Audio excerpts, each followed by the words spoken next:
stolen Ryan's account for the afternoon, and I will be starting a series on Path of Exile. So, first, let's address what this series is and what it isn't. What it isn't going to be. This is not going to be a newbie-friendly thing. I'm not going to be explaining the basics of the game. I will have certain expectations that you already have understandings of basic concepts. You know how gems work, you know how the tree works, you know how items generally work. Pretty much if you've gotten a character to level 10, 20, somewhere in there, maybe even beaten the game. Around there. What this series is, we're going to be going over advanced pathing techniques, advanced character building, endgame such, and how you can get into some of the most fun content of this game. So let's begin with the simple question. What's an endgame character? Well, that would be a character that can routinely and relatively easily do endgame content of Path, which usually involves mapping.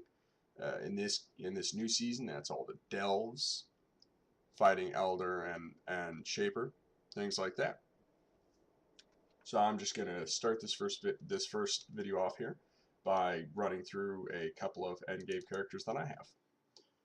Now, you may be asking yourself, well, Deric, your character's only level 87. How is this an endgame character? Well, if you haven't gotten there in Path, endgame is not level 100. It's not max level.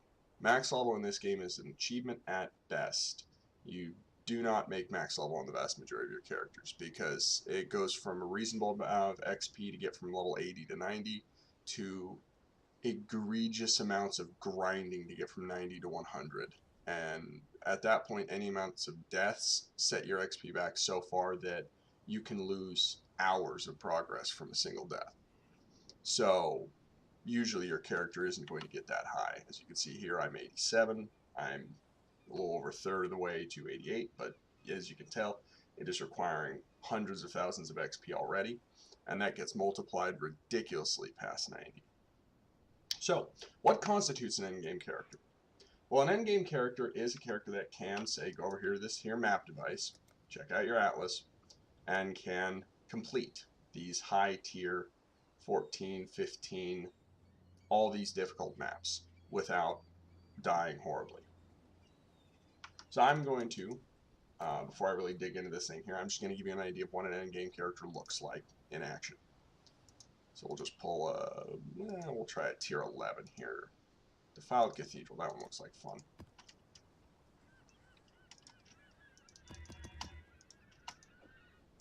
Damn it. That one's not real great. Doer of Exile's not bad. Okay.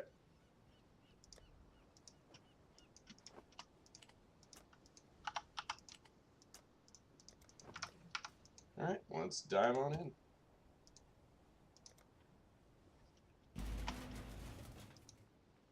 Now this character is my Wild Striker. This is my longest running character. I put the most effort into this one. This one also probably has the most expensive set of items I own. I've spent probably better than 100 Exalted building this character from the ground up. And this character is also capable of the most content that I've ever done on this game. Now, watch very closely, because by and large, you're going to miss a lot of this. And I need my cursor. Downside to 4K monitors, when the game doesn't actually have a setting for cursor updating, you have to use an outside program for it. Bit of a bitch. Oh, come on, you. Feel like Ryan here. Alright, there we go. Nice, big, bright cursor. A lot easier to see. So anyway, keep an eye on it, because you're going to miss a whole lot of things as I run through here. This character is fast, dangerous, and generally kills everything ridiculously fast. As you're watching here, you may be wondering what the fuck is going on. Well, this character was built around the skill Wild Strike. Wild Strike is a simple attack that changes all of your character's damage from that attack skill into a single element. And then from that element, it causes a certain attack effect. Oop. And as you can see here, as it says here, it releases a fire explosion, arcing bolt of lightning, or an icy wave. That's what you're seeing, well, part of at least what you're seeing explode out of me every time I hit these enemies. The rest of what you're seeing with the big celestial effects there are my triple heralds. Because I'm running all the elements, I went ahead and, ooh, ascendancy trial. I really don't actually want to do this right now. These are slow, boring, and you die often in them. So anyway, as you can see, I'm running all the elements, so Triple Herald is an alright work on this build, not for all builds. We'll get into auras and buffs on a later video, because I plan to do a character building portion of this series as well. But anyway, so, using Triple Heralds, they cause different effects as well. Overkill, lightning bolts, and pops of ice on enemies that I shatter. And the basic concept is that I just cause such overwhelming damage that I don't really need to defend myself or do anything. Everything just dies before it can even cause a problem for me. Now, of course, this does not work against bosses. Endgame bosses, doesn't matter how powerful you are, you're not going to be killing them in one hit. A lot of them have damage reduction mechanics. A lot of them have phases that cause you to only be able to do so much damage at once. Things like that. And so you cannot just dive into something and kill it in one hit. And so you do have to plan for this to some extent. Hey, we've hit the arena already. Alright. This guy is fun. As you can see, he's not dying super quick. And I've got to kind of avoid some of these stacks.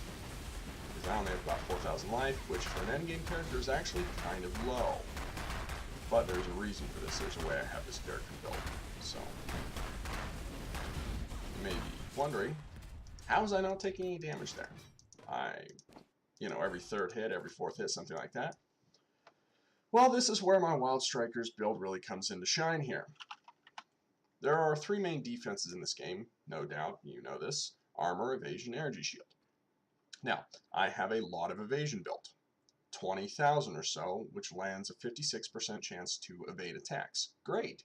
Except that's not all this character does. I also have a 59% chance to dodge attacks and a 64% chance to dodge spells. This dodging mechanic is separate from the evasion mechanic in that it causes a second roll to attempt to avoid attacks. On the passive tree here, this comes from the acrobatic skill over here, which takes away large amounts of your armor and energy shield in order to give you dodge. It also takes away your chance to block. And then further this, you can also get phase acrobatics, which gives you a chance to dodge spells. This is how this character is built. Let me go back and cleanse my inventory here, and I will give you a quick rundown of this character and why I consider it an endgame character.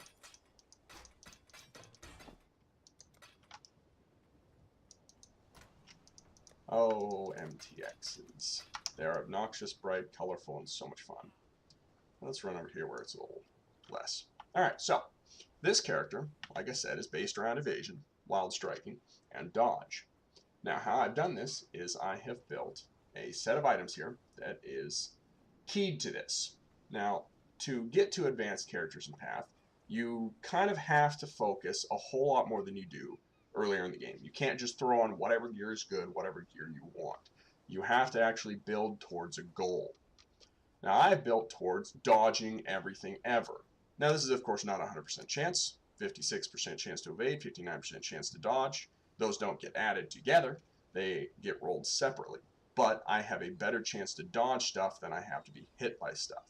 So, how have I done this? Well, starting with my chest plate here, Hiri's Ire is a evasion chest plate that offers some bonus damage in that 57 to 76 cold damage on all my attacks, as well as chill duration. And then it gives me a 10% chance to dodge attacks and spells. This couples with the amount I get from my tree. If you add to this, my boots, which give me a 16% chance to dodge spells, and what I've added to my tree here, which is actually rather expensive to get, this here green nightmare jewel. This jewel gives a 35% chance of all my cold resistance in the area to give that much dodge value. So this here cold resistance gives 6% chance to dodge attacks, and this here 10% gives 3% more chance to dodge. And so this all adds up to give my character a 59% chance to dodge attacks and a 64% chance to dodge spells. Now, where's all the damage come from? Well, by and large, that comes from the fact that these swords here give me attack damage per evasion rating. So, building into my evasion and dodge, I have added a large amount of damage from these swords due to the evasion. The weapons themselves also give more evasion, as well as ridiculous attack speed and bonus movement speed, and then huge accuracy to increase my chance to hit here. 90% chance to hit isn't great, but it's not bad. And so I figure I attack enough times, and I'll kill the target. Because the way my Wild Strike has been built, due to the 20% attack speed per sword, and then the additional attack speed on my helm here, my attack speed allows me to attack once every 0.12 seconds. This is damn near 10 times per second. As you can see, my character is a little more than a blur, and that's 3 hits in that little blur there. So, moving on. I run a helm. It gives me the enchantment for 40% Wild Strike damage. Generally, whatever your main skill is, you will find an enchantment for your helmet to increase it. I've got decreased damage when I'm low on life. However, I have 150% increased evasion when low on life. So I don't actually lose much damage, because that 150% increased evasion, of course, feeds back into my swords, which gives me more attack damage. So whenever I'm low on life, whenever I actually take a hit and get low, the reduced damage penalty from this helm does not actually hurt me that bad. Then, of course, the helm gives basic stats, attack speed, some crit chance, and some more evasion. It also gives 100 life. So this is pretty much just a base helm that I have decided upon that gives me good damage and good resistances without harming me too much. Because the vast majority of items in this game all have good sides and they all have some amount of downside. So, that's my helm. Moving on. My boots, as you saw, add series step. This one gives me 30% movement speed, so I am a fast little shit. And then more evasion, more life, and chance to dodge spell hits. They're basic boots, they don't give anything special, but they're damn good. And then I've got them enchanted from one of the lab runs to give 6% chance to dodge attacks if I've taken a crit recently. So, more chance to dodge, which will bump me up to 65% dodge if I get hit with a crit. But nevertheless. And then my gloves, I chose for more damage. What this does is give me 2% critical strike chance per 200 accuracy.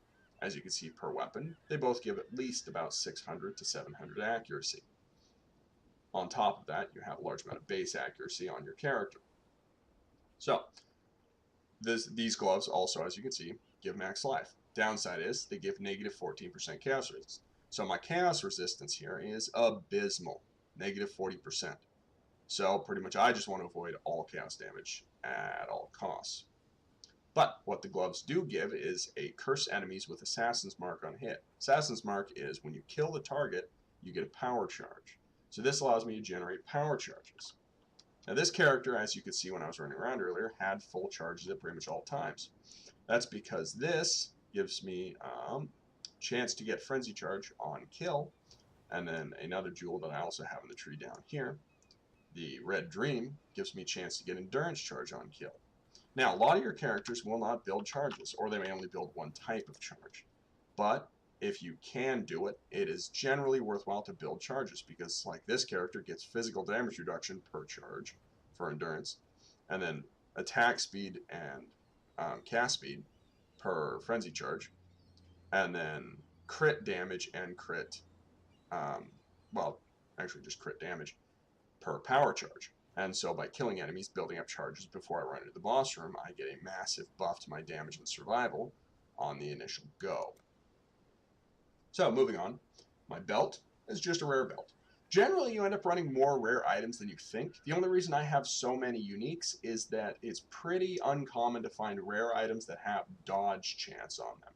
And so I ended up taking a handful of items here that all build towards my dodge build. But if you end up running, only 2 or 3 uniques, that's not a problem. Because in this game, if you have not taken notice of this yet, uniques are not inherently better than rares. They simply have unique effects. Things like this Ed Series Step that offers spell dodge, the chestplate offers spell dodge, the helm offers the increased evasion when low on life, swords offering the bonus damage per evasion, gloves giving the curse on hit. These are all unique effects that the game will not put on rare items. So my belt, Stygian Vise. This is one from the Abyss League, pretty common, and it has a socket in it that you can put only these Abyss Jewels in. And these Abyss Jewels generally have pretty good effects. This one is a very high-end jewel that gives 4 sources of damage for all your attacks. Cold and Lightning is the one that I chose because it was the one that I could afford, honestly, at the time. And that allows you to socket it there. And then the basic stats on it are pretty well-rounded. Some elemental damage, strength, 2 points of energy shield, which is kind of a wasted spot on the armor, but what can you do? And then lightning and fire resist. Now, this is, of course, not an optimal belt, but I will have a hell of a time finding a better one. I run 2 opal rings, which both have elemental damage. Most of the time, you'll end up running rare rings more than anything at all, because the rare rings give you the proper stat buffs and the ability to round out your elemental resistances, which is very important. Now, as you can tell here, pretty much every single item I have has max life on it if it's capable of having it, because life is fucking important. This character only has 4,000. For endgame, that's low. This means that if I'm unlucky, an Elder or Shaper hit could kill me in one blow, which means I have to stay the fuck out of the way. Not only do I need to rely on my dodge and evasion, but I use a very fast Whirling Blades, which allows me to jump out of the way of things at a moment's notice. So, my rings. Both of them are pretty basic. The elemental damage comes from the opal. That's the implicit. Then the explicits gives you lightning damage, energy shield, which is utterly pointless. I have almost none. I get 50 points of regenerating energy shield, which does a little more than take the first scuff for me. Some resistance, some life, and then a bit of chaos resistance just to try and ebb off that negative from these gloves. Other rings, similar. Damage, intelligence, some cold resist, life, and then I've crafted on elemental resistance just to round out all of my resistances a little bit. Now, that 9% to all elements is a little less than necessary just because I've already got tons of fire and cold. But having a bit of overkill resistance isn't a bad thing, because say I get cursed with frostbite from an enemy and it reduces my cold resist by 40%, well, I'm still at 55%, which is an acceptable amount of defenses. If your character at endgame does not have 75 to all of these without good reason, you need to get 75 to all of these. There is no reason why at endgame you should have less than 75% to all of these resistances, unless if you've got a build that relies on it. And honestly, I could tell you on one hand the number of builds that actually do that. You're probably not going to run one. And then my amulet, pretty simple, Acquire the Storm. Every time I deal a crit, release a level 20 lightning bolt. And then I get 50% increased lightning damage, and my critical strike chances increased by my lightning resistance. There's a reason to have more lightning resist. Now, sadly enough, that's my lowest stat, so I only get 76% crit strike chance. But this character is a crit build, and so my crit strike chance is 25% on both main hand and offhand. And then crits obviously do a whole fuck lot of damage, 215% from me. So these are my items that I've built this character with. So, flasks are pretty simple. Health. I've got a DOT flask here that gives evasion. I've got an armor flask here that gives knockback. I've got a chaos resistance flask here that gives chaos damage. And then I've got a movement flask just for speeding through things, because I don't move fast enough already. Now, what am I even running for skills? Well, like I said, my base skill is Wild Strike. That is the 6 socket here. Generally, that's what you're going to do. You're going to pick your best skill. You're going to get 5 or 6 socket armor, and you're going to use it to socket it up. Faster attack, Ice Bite. Pretty simple. Hit harder, and then get in a Frenzy Charge. God, I cannot speak today. Get a Frenzy Charge every time I kill a frozen enemy, and then I get more cold damage per Frenzy Charge. Multi-Strike, more attack speed, less attack damage. However, it generally pays off very well, especially if you're trying to do where I'm doing here, which is the per crit with Acquire the Storm, allows me to hit more. Elemental damage, because it's an elemental skill exclusively, and damage on full life. Damage on full life is a tricky one. You will generally not be running this, because the majority of characters do not spend that much time at full life. I'm a dodge character, though, which means if I'm taking hits, I'm probably going to die anyway. So I'll be dodging everything, not taking damage, leaving me at full life, and allowing this to give me a ridiculous damage buff. Now, of course, when I do take the damage, then that huge damage buff goes away. But this character has huge amounts of leech. We'll get to that in the tree in a moment. My helm runs by whirling blades, faster attack, fortify, knockback.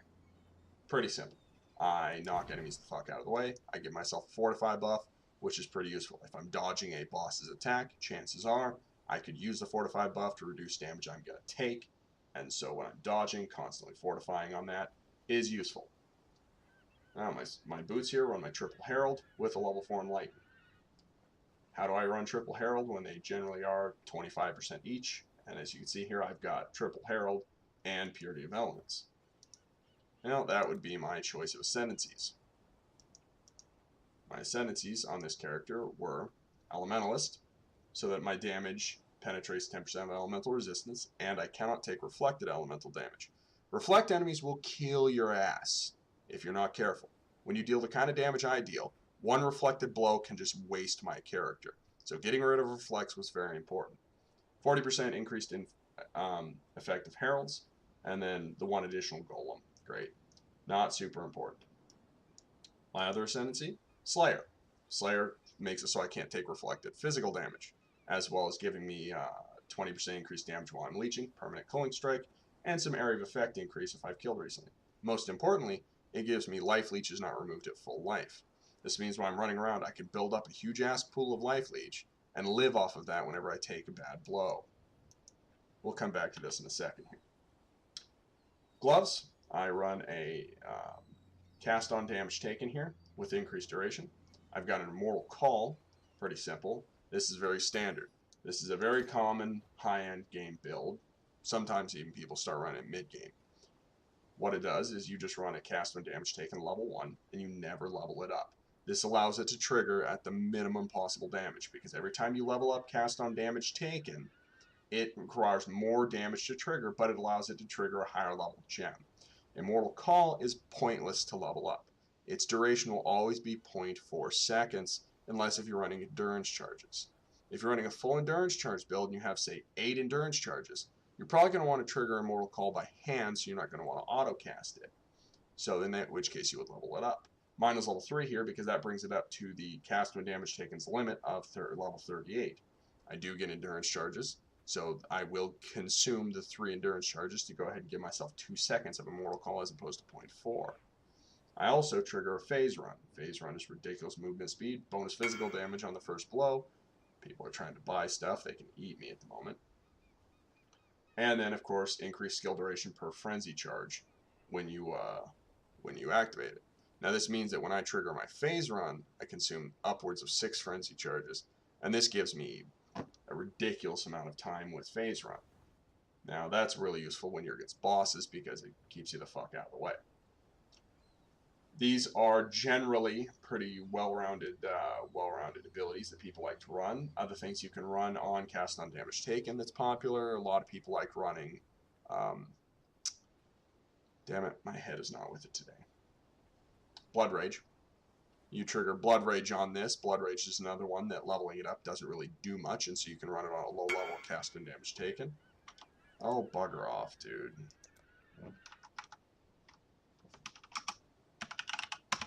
There. Now AFK. Alright. So, that is one of the more advanced skill sets you can put on. You can generally put this on almost any character you want, because the lack of levels required means all you need is this low-level strength stat here on Immortal Call, 88 strength, which is not, it's not unheard of for a large amount of characters. Obviously, if you're on a straight caster, you're probably not going to make it happen, but if you're on a straight caster, you're probably also not going to be hit that much either. You should be killing things or running away. On one of my swords, I run Fortify support with Riposte and Vengeance. This is when I block and when I take damage, I have a chance to counterattack, and then that counterattack reapplies my Fortify buff. I was running a Life Leech here at one point, but I Life Leech so much off of basic attacks now it's totally pointless. Other sword runs my Purity of Elements and my Flame Golem, neither of which really need buffs. Flame Golem exists purely to give me this here buff. It gives me more damage. Due to being the Elementalist Ascendancy, I get a second one, which is even more damage. And then Purity of Elements is what I need to round out my elemental resistances. On to my tree. Now, this is an Ascendant. If you've not unlocked an Ascendant yet, I'd suggest trying one at some point because they're totally unique. You get to start in the center of the tree. Oh, fucking AFK mode. Now, starting in the center of the tree gives you a massive boon. You can go any direction, you can do anything. The Ascendant also has the totally unique ability of Path. What Path does is you get to the end of one Ascendancy tree. This requires you to ascend 3 times. You have to get to the 3rd tier of lab because you have to get 5 points. I've got all 8 because this character's obviously completed Uber Lab a handful of times. This allows you to allocate points from another character's starting area. This is a massive help in getting strange and difficult builds made. What this does for me is it allows me to start down here in the duelist tree. So we'll get to that in a second. Starting from my base here. Attack speed, sockets, critting, pretty basic stuff. Evasion, falling down the tree here, I've got the reduced mana reserve. Obviously I need this to make all of this work. Now you may be thinking, well, you're kind of low on mana there, you only have 80. Now that is solved by giving me the simple little ability down here of Mana Leech. 0.4% Mana Leech. That's all I have. The whole build relies on this one node here, 0.4%. I leech a shit ton per blow, and due to this only costing 30 mana, I can cast it twice before I even run out, and I'm leeching mana way too fast for it to even matter. So up here again, went ahead, took global evasion and life. I've got my acrobatics and phase acrobatics here to dodge stuff. Got some crit bonus, frenzy charges, because that's what this character builds. I've got a bit of a dance up through here, which goes for the crit here, elemental damage here, and of course takes the life. Always take the life if you get the chance. I've got life there, I've got life there, got this life, another frenzy charge, another socket for more damage and life, got more life, physical damage. This character runs lots of base stats. Now down here to the duelist tree, I went ahead and took all the physical damage here, master of the arena, evasion and life, more life. I've got the dual wielding stuff here, dervish and the like, golem's blood for more life, that's where the red dream is, cloth and chain for resistances and armor, savagery gives you more frenzy charges, life leech. I've got the dual wielding strike chance up here of twin terrors, 75% increased strike chance, critical strike chance. If you get the chance and you're doing dual wielding, this is a godsend. Your crit strike chance goes from like 6% to 18% alone. Then of course more life. Now this is the keynote to my build, Val Pact. This thing gives you a ridiculous amount of life leech. Now, it gives you less than it used to.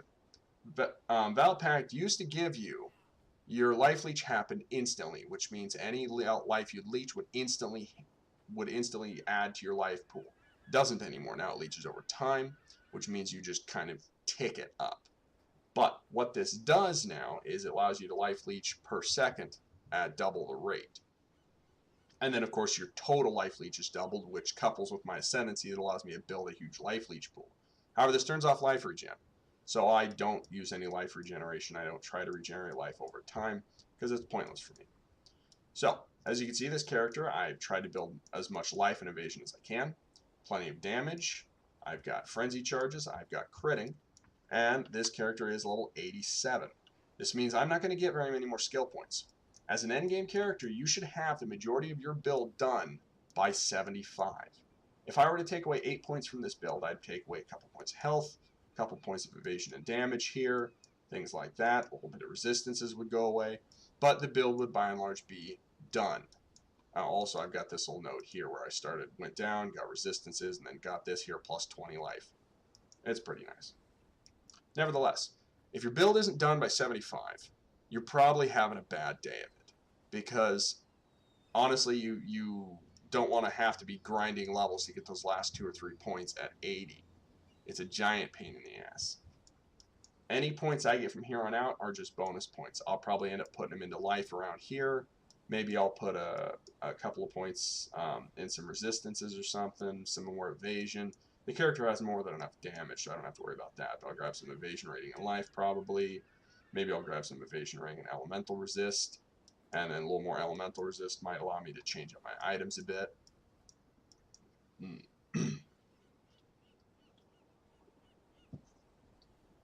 Nevertheless, this is one example of a endgame character.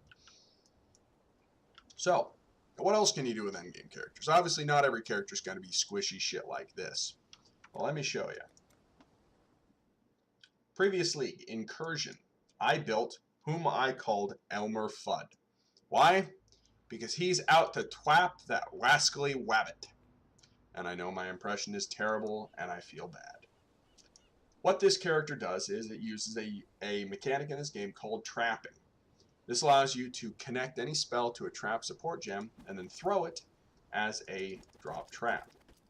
And so these traps will obviously be triggered by enemies or time. That might have looked a bit chaotic.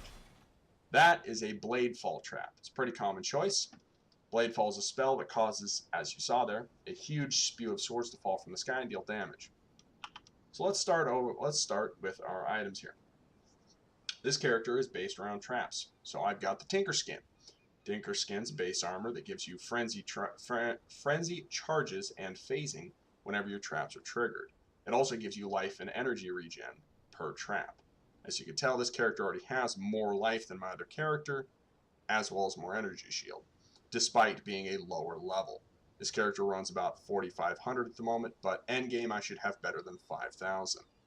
I should get a couple more points, but I've got a lot of resistances on this character, and so I'm okay with running slightly lower life. My main skill, Bladefall, like I said, runs trap support, as it should, so that I can throw it as a trap. Cluster trap support allows it to place 3 mines at a time. Trap and mine damage, pretty basic, more damage. Concentrated effect causes the Bladefall area to be smaller but deal higher damage. And then added fire damage is a basic, just damage support gem. 41% of physical damage gets added as fire. So you end up with a shitload of that. Boots. They're just rare. Stats. Nothing special about them. Socketed on that would be Combustion, Advanced Traps, and Trap and Mine, supporting my Flamethrower trap. This is a fun little trap that causes a huge area of fire to just go whoosh. This is one of the 3 advanced traps in the game. The advanced traps are ones that you don't actually have to put trap support on, as they're already traps. There's that, Seismic Trap, and Lightning Spire. If you ever decide to do a trapper build, hit me up, I'll give you some more information on it. Belt, triple resistance, 40% to all resistances, life and energy shield. It's a basic build, basic belt, but it does a fucking lot. Gloves, these got added in that Incursion League I was mentioning, this previous league. Gives you a huge amount of energy shield and evasion, dex, trap throwing speed, and then all of your traps are now blood magic. This means if you watch my health on the side there, I am paying health instead of mana. This does give me the bonus of not having to deal with that, but as you saw, all my health just came back. Due to Tinker Skin, when all my traps are triggered, I get tons of health regen.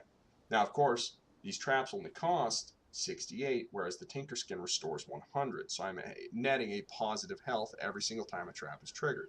You can throw these traps right beneath the enemy's feet. I'll show that in a moment.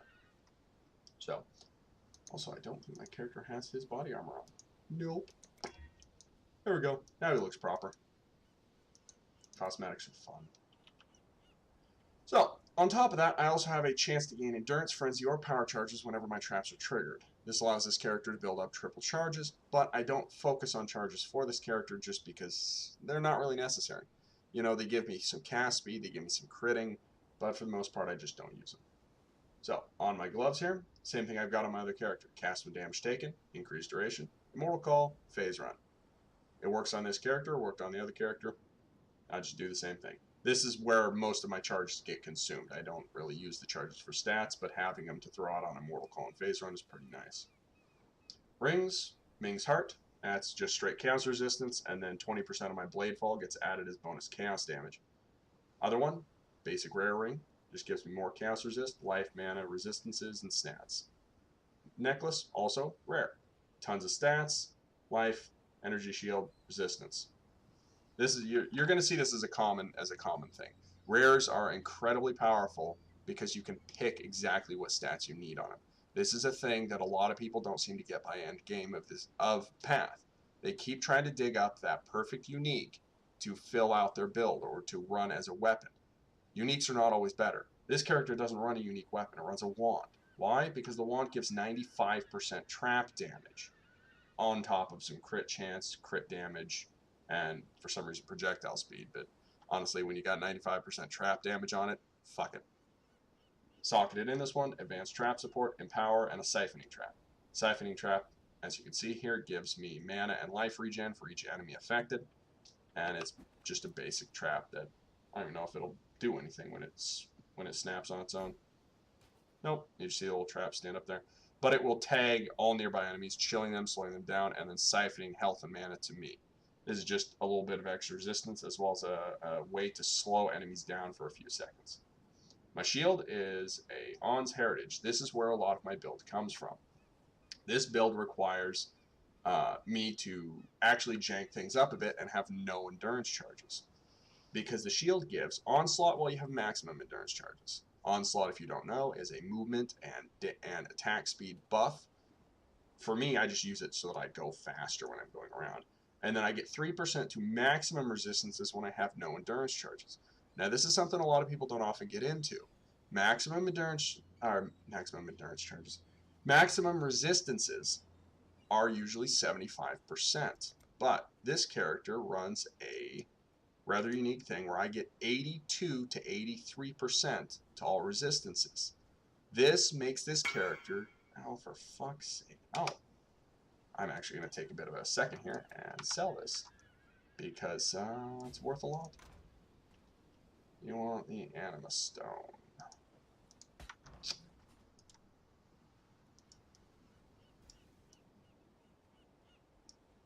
Yeah, I do lots of buying and selling and trading. I have more than enough items and more than enough time spent. You'll get into this yourself too if you decide to get into a lot of the high tier end game stuff. Come on, dude. This is the downside. Dealing with slow ass people. Thank you. And buy. That was a trade.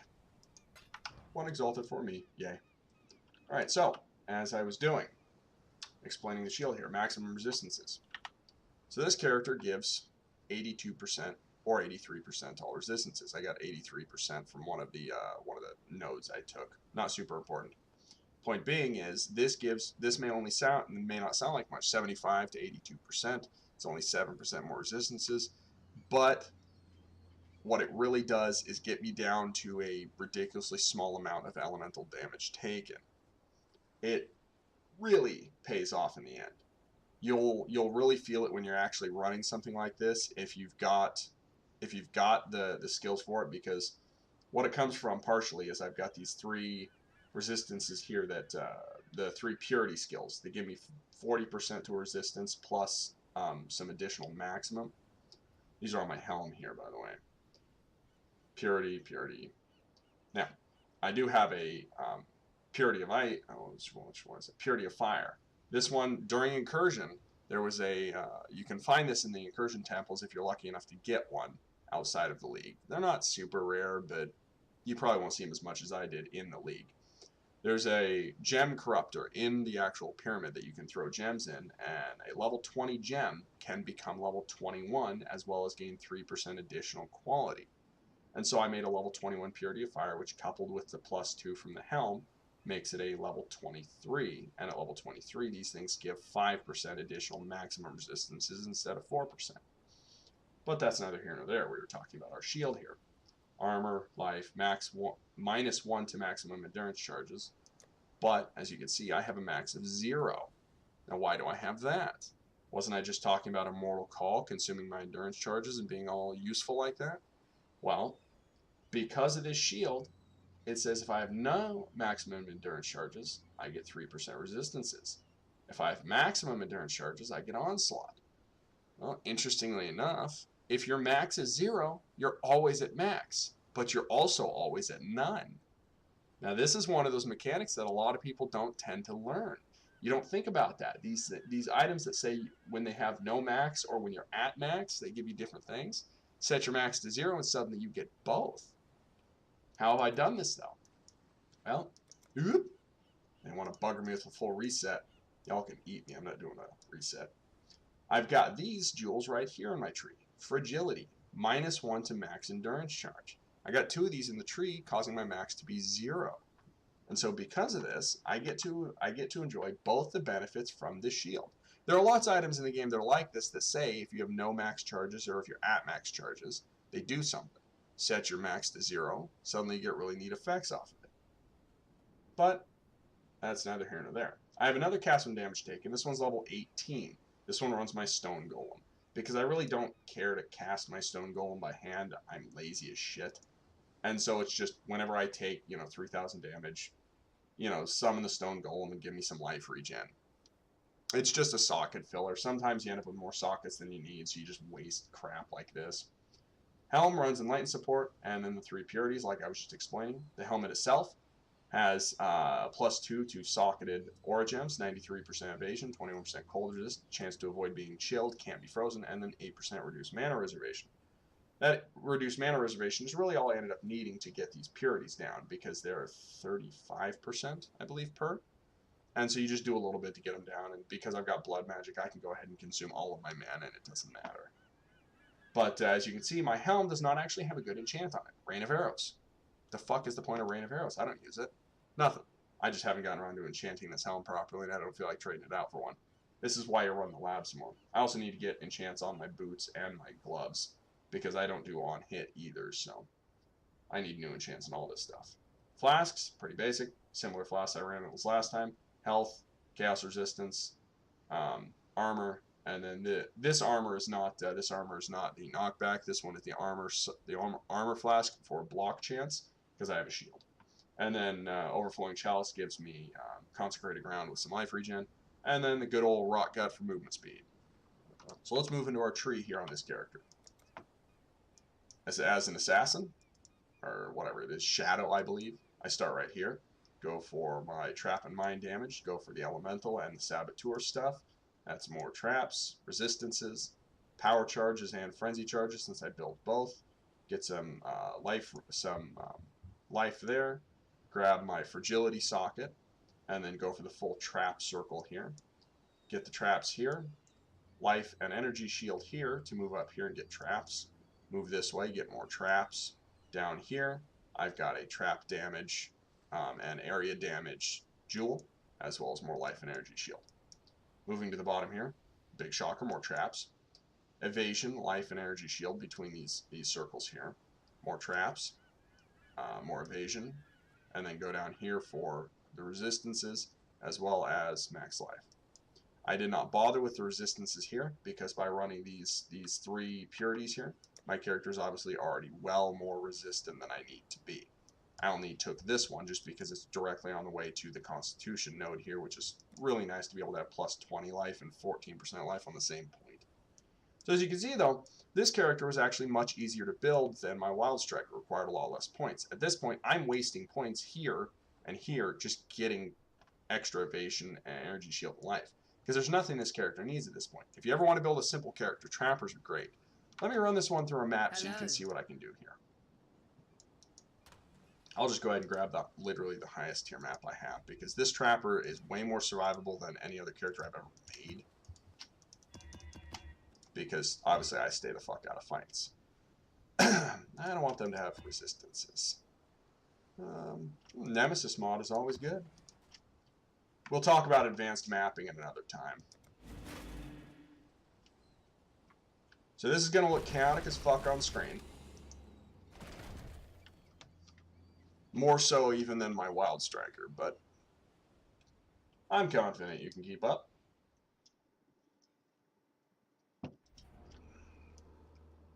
Ooh, I'm cursed and feeble. And see, there was my immortal call triggering. As you can see, unlike my other character, this character, hey, there's my Earth Golem. This character is spending time at not full life, because this character takes the hits. I don't really evade. I've got evasion, but my evade chance here is only 42%. That's less than half. Standing still, I've got physical damage reduction though, and a whole lot of energy shield. And so this character kind of runs all of the defensive stuff at once. I mean, not a whole lot of armor, but I still run it. You there. Let me Oh look, it's Vegan. Oh, Vegan is such a joke. Sure, Vegan. You go ahead and do your little challenge here. Oh, you know, I do believe I got a map that is in an Elder Spawn. This is the Coliseum map. Oh, yeah, jump around, Vegan. Go on. See if you can even beat my traps. There we go. Alright, so... Atlas. Ah. Wait. That's interesting. I've never seen Shaper Strongholds before. Huh. Must be a new thing. Am I misspelling Coliseum? Oh, yeah, I am. I'm a fucking idiot. Oh, shit! I actually need to do this map. This one has a Shaper memory fragment. Nice. So, hilariously enough, I ended up doing the map I needed to. Yay for me. So anyway, as you can see, it's utter chaos. My character generally My character generally ends up running around, just hucking these traps constantly. The reason being is the more traps I'm throwing, the more survivable I am. Due to regenning on my Tinker Skin here, energy shield and life every time a trap is triggered. I want to be triggering as many traps as fast as possible in order to survive. So what I do is I just keep throwing these bunches of traps beneath the enemy's feet and force them to trigger them. My ascendancies, which I did not go through earlier, obviously I've run the trap-based one here, which gives me Pyromaniac, making me immune to Ignite and Shock, coupled with my Helm, making me immune to Chill. I get immune to all of the elemental problems. I get life regen for traps that are triggered recently. I've got Perfect Crime here, which is cooldown and chance for my traps to trigger an additional time. That may not sound like it makes much sense. What it is pretty much a trap can trigger, and then a moment later, a secondary effect of that trap, you know, a secondary blade fall will happen. Looks like I didn't get the effect there. Yes, stop bugging me with the passive reset. And then I've got Chain Reaction here, which causes whenever one trap to trigger, all of them will trigger. And then, of course, Explosives Expert, which is just I deal more damage, and I've got bigger area of effect. The other ones down here are for bombs and mines. Mines are different than traps. They have to actually be manually detonated. You throw them down, the enemies won't detonate them just by hitting them. Stairs to bring me into the arena. Hello, friends. Bye.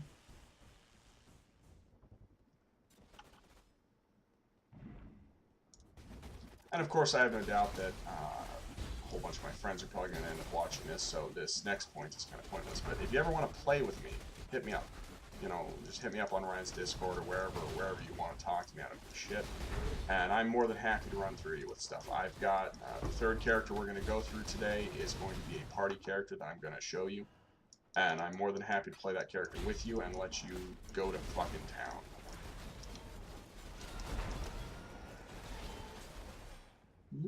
Wrong direction. Oh, hi there, everybody.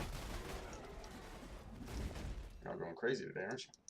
Stairs. Back into the trenches. Now, depending on your character's build, you may or may not be able to avoid damage, may or may not avoid getting hit constantly. If you're running an armor or resistance character like this, if you're running a shield character, stuff like that, you're going to get hit a lot more than if you're running an evasion or energy shield character. It's entirely dependent on how your character ends up getting built.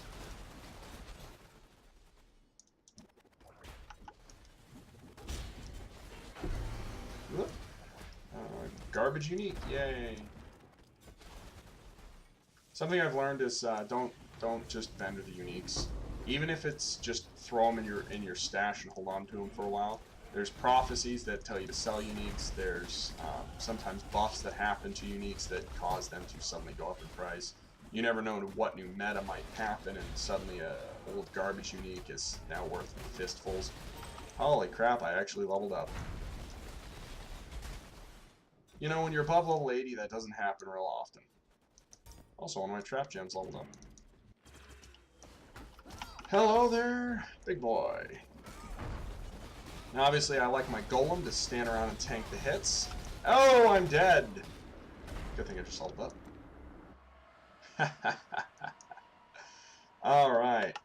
We're applying all our ores, and before we get in there, let's go ahead and use this skill point. Good idea to show you something here. So, now, obviously, I've already taken everything that has everything to do with traps. If you type in the search bar up here what you're looking for, it'll start glowing those nodes. If you look at everything that has trap on it, I've got it all. There's not that much on the tree, so I've taken every single trap node that's possible to take. The only thing I could take at this point for more damage would be area damage or physical damage, something like that. I don't really need to build more damage though. This character just needs to survive better. And so all I've been doing is go ahead and just taking the evasion and max energy shield here. I just finished out the evasion and life here, so we'll just go ahead and put our point there. And yes, I don't want to use my full skill reset ever. And so I'm 84 on this character now. Woohoo. I'll probably expect to get 4 or 5 more points, maybe hit my way up to 90. I'll get the evasion point there. Probably put some more life in over here. But in all reality, I don't expect to get any more points out of this character. Downside is I forgot to summon a portal, so let's run. This is why Rotgut exists.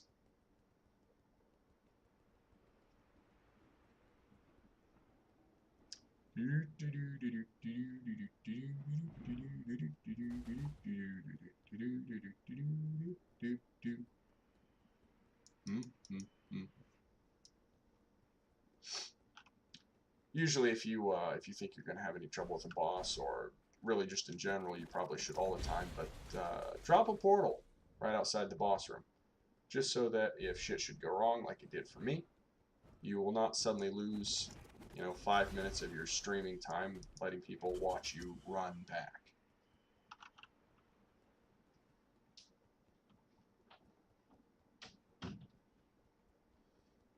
Now, if you've not been this high in maps before, you may be noticing all of these patches around here of this oopy goopy shit.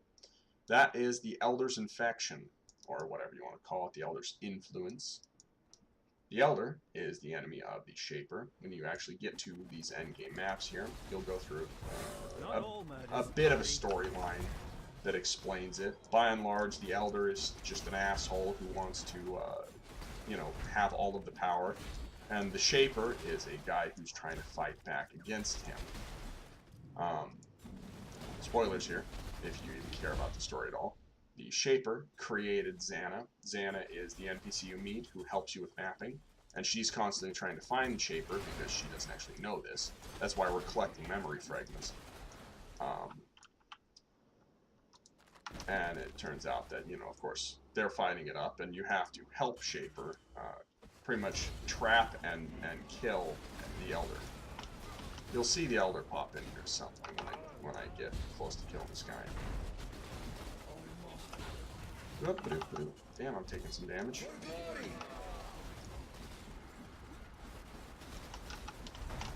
Just need a moment to I should probably remember to drop my siphon trap.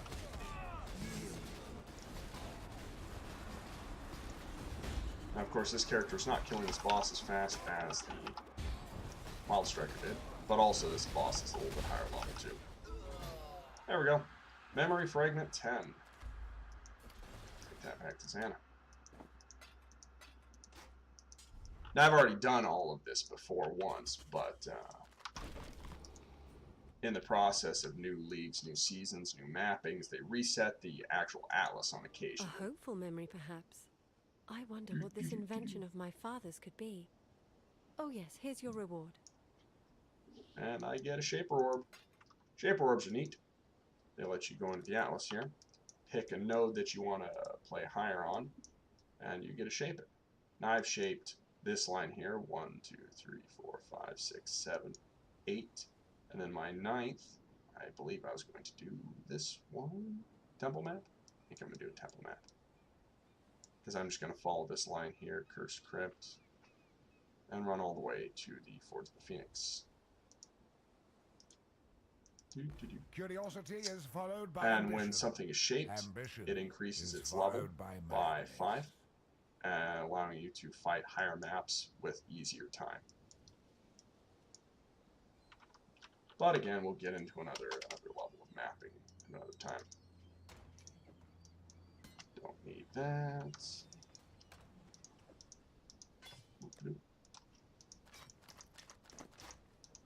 Of course, this is, if you haven't figured this out by now, this is going to be a pretty laid-back series. I'm not going to be like throwing numbers up on screen or anything like that. I'm just going to be talking about this shit, trying to explain it. And then if you decide you need to learn more, you want to know more, just hit me up and ask me. I'm plenty happy to explain. So this has been my Trapper build. This is a more of a defensive endgame character designed around higher resistances and more survivability, as well as this utterly ridiculous Bladefall trapping. So, on to our third character.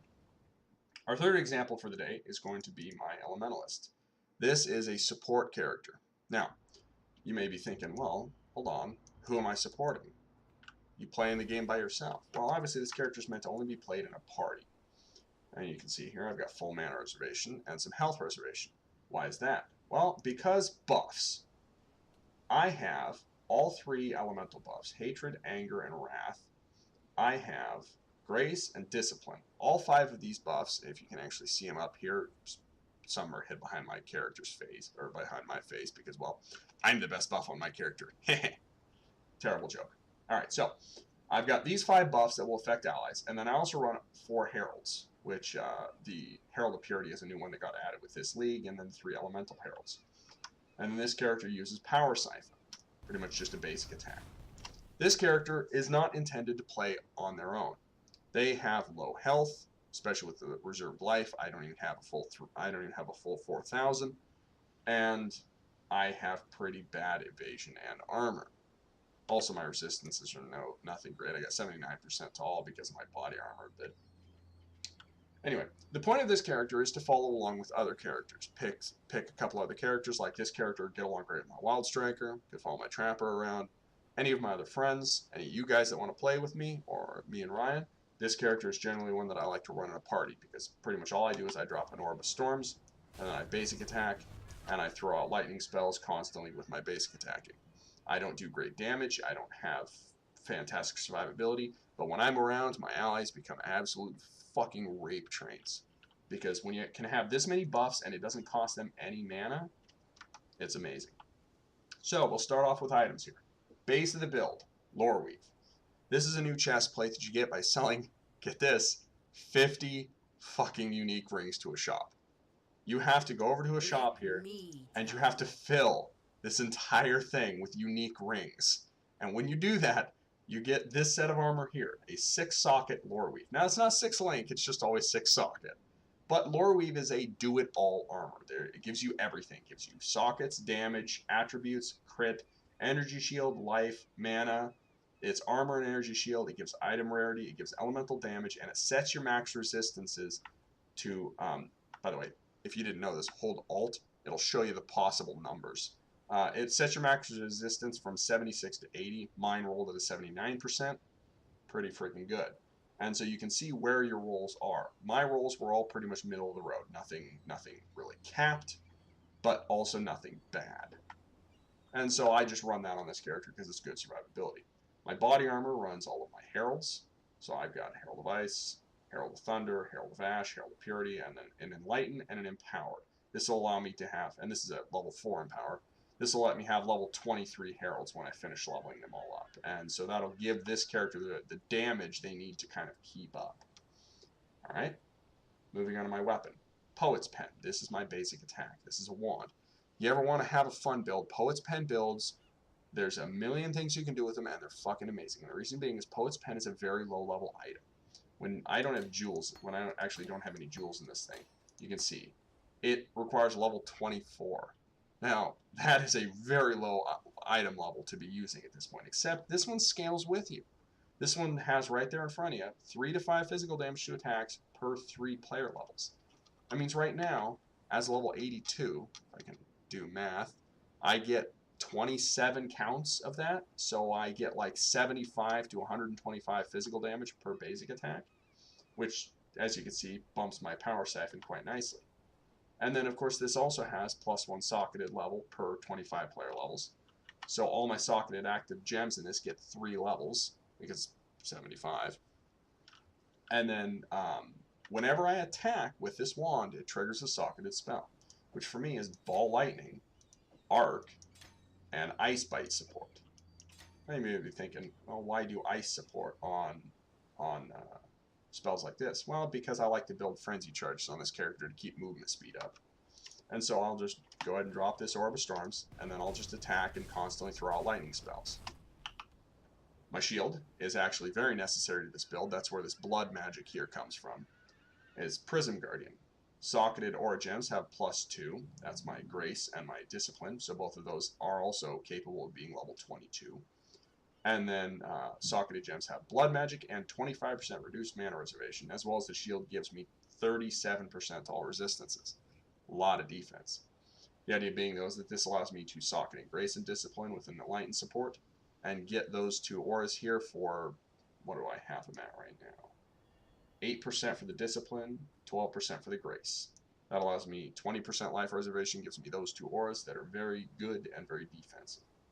Helm, another Alpha's Howl. This one is +2 to socketed auras, as you've seen, can't be frozen, reduced mana reservation. It's a common one if you're running lots of auras.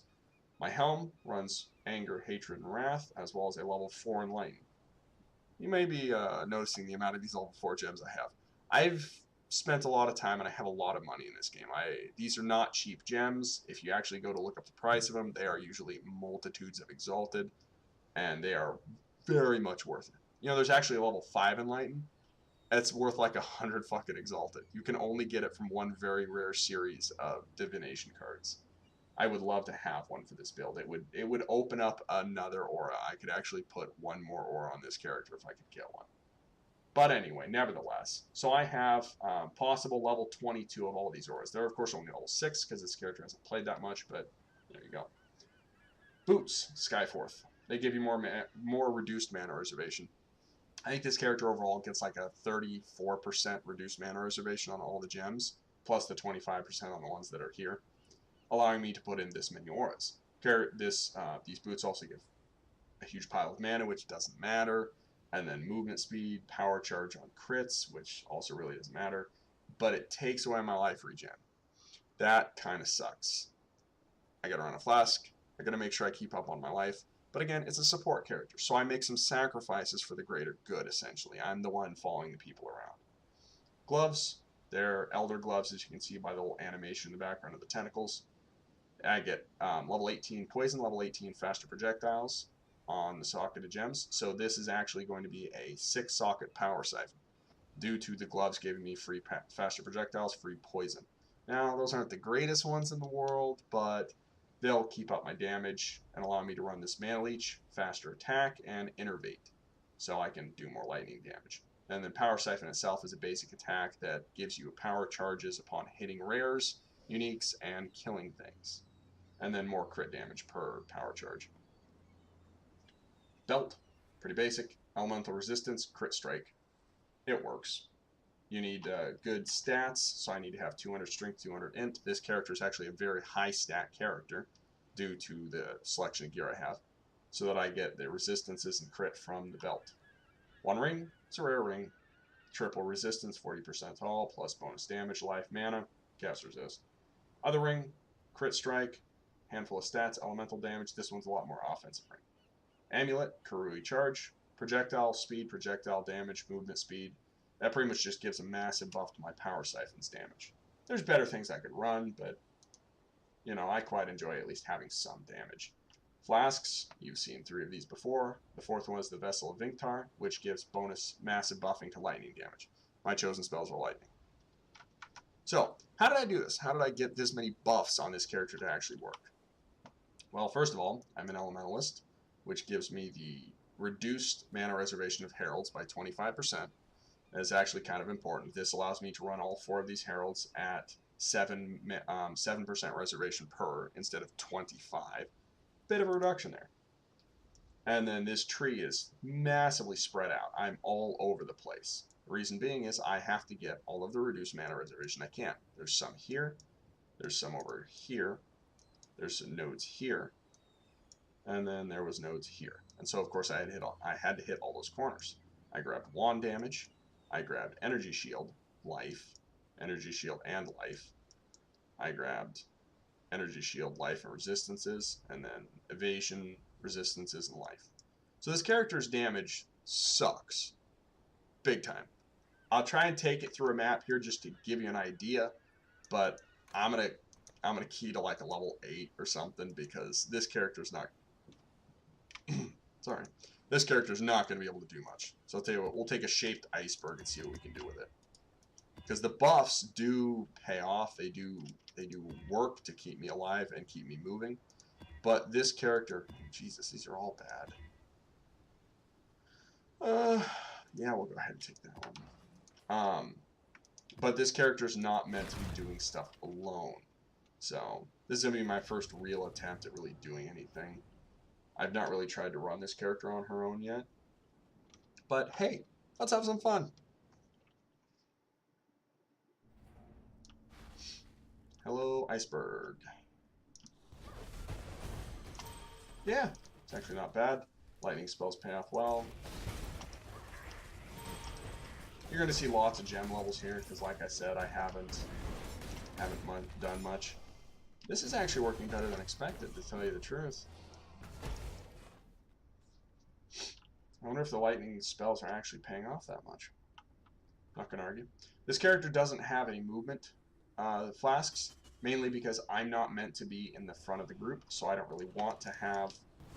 I don't want to have enough movement to push past all my allies. I want to make sure they stay in front and let me trail up and just stay close enough to them to keep them buffed.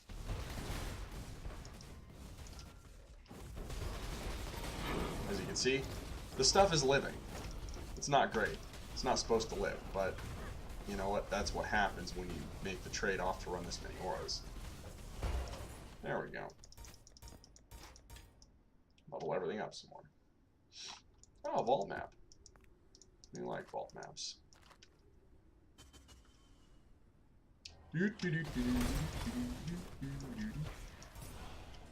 Now, of course, my damage will increase as I max level all of these new gems, because by and large, I built this character at the start of the Delve season, and I played it once or twice, but I really didn't dig into it much. The theory is there, the idea of having a aura bot to follow someone around is sound. I just decided that I wanted to do a little more than that. I wanted to try an aura bot that could actually fight. So I went ahead. Most people run Templar for this, because the Templar has an ascendancy that allows you to give allies energy shield and armor according to the amount of mana and life you reserve. I decided I was just going to change my Elementalist, my previous Elementalist, which was a Scorching Ray build. I was just going to take advantage of the full stat reset at the new season and go ahead and build this character so that I could have a nice multiplayer follow-around character. And honestly, I think it's paid off well. Clearly, I will not be able to solo Shaper, Elder, that kind of stuff, but I could certainly take part in a battle against them. But I am curious as to how well... Hey, those all finally leveled up.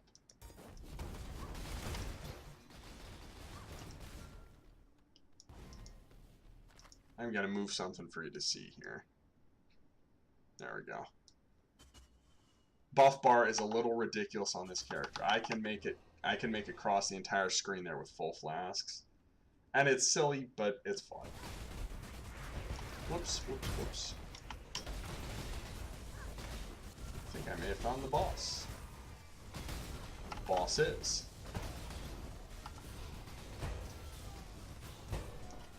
Yep. Ooh, hi there, big boy.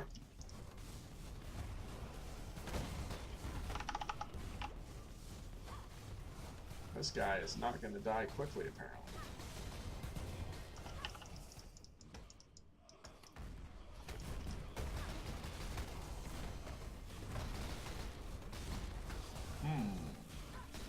This seems problematic. Resist elemental damage. There you go. That would be why. Wolf. Oh! Oh, you dick!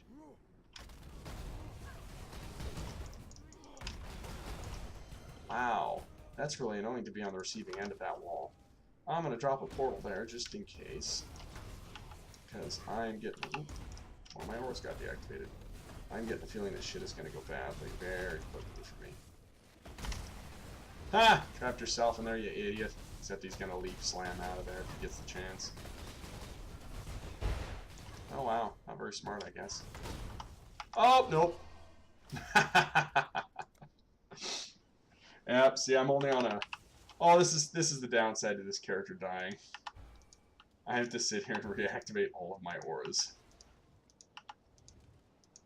Good news is they recently changed auras, so activation time on them is considered instant. So it goes much quicker than you used to. You used to activate an aura, your character would have like a little 2-second animation of them actually activating it. And then, you know, you'd move on to the next one. And of course, you can imagine with this many auras, that suddenly starts taking some time. Oh, Jesus. See, this is why I said you don't generally get endgame characters very often. Because, if you notice, I have no XP. Now, that's not because I just leveled up. Every time you die in this game, you lose a percentage of XP. Early game, you don't even notice this. You don't. When you're under, like, level 60, it's not even a noticeable difference because you go out, you kill one boss, and you get back all of the XP you lost. But I'll tell you what, when you're 85 to 100 and you die, you fucking notice your deaths. Because suddenly, that death is... Oh, nice, dude. You trapped yourself again. Suddenly, that death is causing you to lose 2 or 3 maps, entire maps, worth of effort. There we go. Alright, grab some of this garbage to sell. Too much clutter. Too much clutter. Yes, yes, yes. Deal with it. Welcome. You're losing entire maps worth of effort, and it's painful to waste that kind of time. And also, effort. I mean, like, the money I spent on that map, I spent like 4 chaos crafting the map just because I didn't want to get a shit roll on it. A lot of higher maps, you end up spending more than that because you just have to get the good roll on it. So nevertheless, this has been an example of what I consider endgame characters. These characters are pretty well rounded. They're pretty well equipped. I've spent money and time on creating them to a completion where you can do a lot of the endgame content. You can do the maps, you can do the incursions, the delves, and all that kind of stuff. Get in with friends, do some Uber labs. This is where you want to be by endgame. Now, starting with the next series of videos, I intend to explain to you how you go about building it. We're going to start a character, and we're going to start and build it from the ground up. If anyone has any suggestions for what kind of character they want me to build, let me know. Otherwise, I'm going to do a bit of a modified version of the very first character I ever made in this game, which was a elementalist that runs totems and chaos inoculation. There's going to be lots of jank in the build, lots of silly shit, but it's going to be cheap, easy, and fun. And there's going to be a million things you could all do with it yourself. I was originally going to do a minion build, but honestly, minion builds are damn near self-explanatory, and I got a handful of friends that are all doing them, and so I would feel, I don't know if I feel like kind of a shit if I got on here and did a minion build and be like, this is how you fucking do it for real, bitches. You know, I feel like just kind of a shit if I did that to all my friends. So I'll do something else that a lot of them aren't doing. Nevertheless, I hope this has at least been mildly informative to you. I tried to make it more than just me bragging and showing off all of my characters. I tried to kind of explain here what you're aiming for in endgame and what endgame generally looks like and what it feels like when you're playing stuff. But at this point, I guess I will just see you all in the next one when we go ahead and start creating our character. Have a good one.